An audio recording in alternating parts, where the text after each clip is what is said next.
पिलादिने मांस बड़ी आपण मैंने खाई ना नहीं कहले हाँ म से सोयाबीन सोया बड़ी सोया चंक्स आपण मैंने कौन कहती आपको कमेंट रे जणेबे तो हेले मांस बड़ी को जह्नी सांगरे थरे एमती बने कि खातु मु तो ग्यारंटी देवी साधा बार भी आपण मैंने नॉनवेज को आउ मिस करेनि। नमस्कार मु पिंकी पिंकी सोडिया किचन को आपण मानक पुणी थे स्वागत करुच्ची। तेज चलतु स्टार्ट करदे आज रेसिपी।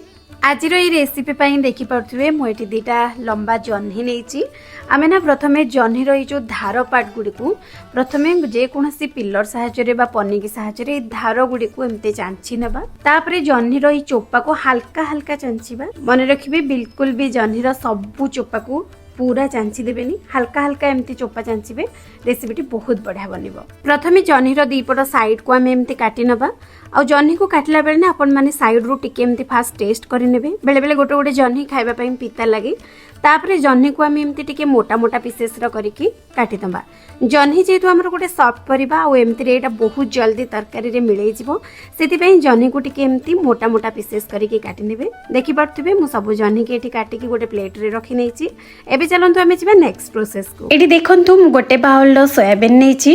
एबे सोयाबीन को गोटे बाउल ले देई सेथिरे ऐड कर दबा गोटे ग्लास रो गरम पानी। एबे सेथिरे हाफ टेबल स्पून लूण देई ताको भलरे मिक्स कर दबा। लूण ऐड करबे द्वारा ना सोयाबीन टा हमको पानी चिया कि अलणा मध्य खाइबा को लागिब नाही।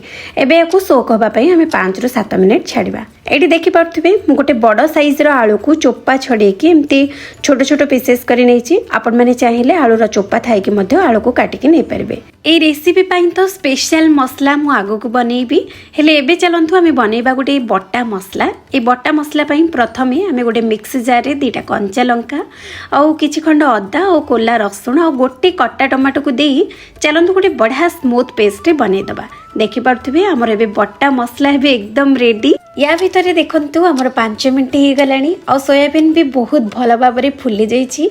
एबे चलंतु ए गरम पानी को चेंज करी आमे सोयाबीन ने ठंडा पानी भरी दबा आउ हाथ रे ना सोयाबीन को एमती धीरे धीरे चिपुड़ी की गोटे प्लेट रे रखि नबा।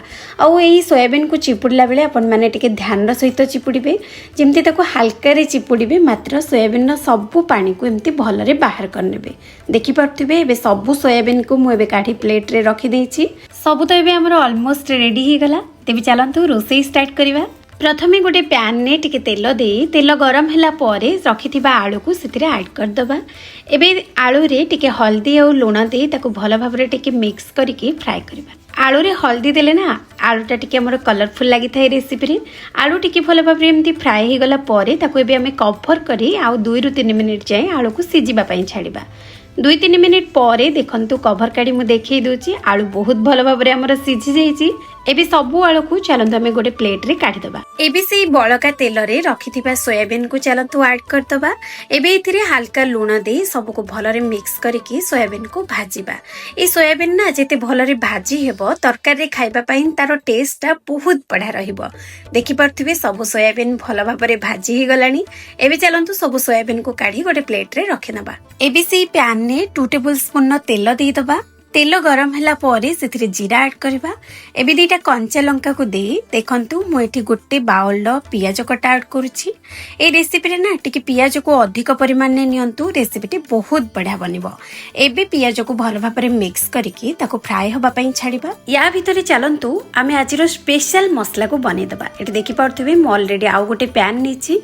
पैन गरम होला परे सेथिरे गोटे चम्मच रो जीरा गोटे चम्मच रो धनिया गोटे चम्मच रो पान मधुरी और 2टा लवंग गोटे गुजराती और 2टा दालचीनी को नहीं ताकू लो टू मीडियम फ्लेम रे भल रे हमें भाजीबा। गोटे मिनट भाजिला परे हमें मसला रू ना गोटे बढ़िया बास्ना बाहरिबो। सेते बेले हमें गैस रो फ्लेम को ऑफ कर दबा और ताकू ठंडा हबा पई छाड़िबा। ठंडा हला परे एटा गोटे मिक्सी जार रे नै ताकू गोटे बढ़िया पाउडर टे बने दबा। देखि पारथुबे ए मसला हमर एबे एकदम रेडी। ए मसला को ना आपण स्टोर करके जे कोनसी तरकारी रे व्यवहार कर परिबे। एपटे देखि पारथुबे हमर पियाज भल भाबरे भाजी हे गलानी। ए स्टेज रे चलंतु ऐड कर दबा आगुरु रखिथिबा बट्टा मसला को। एबे सबु को भल भाबरे मिक्स कर दबा। एबे ये स्वाद अनुसार लुण हल्दी को ऐड करदे। लुण हल्दी आपण मैंने टिके देखिए ऐड करेंगे जेहेतु आगुरी यूज करते।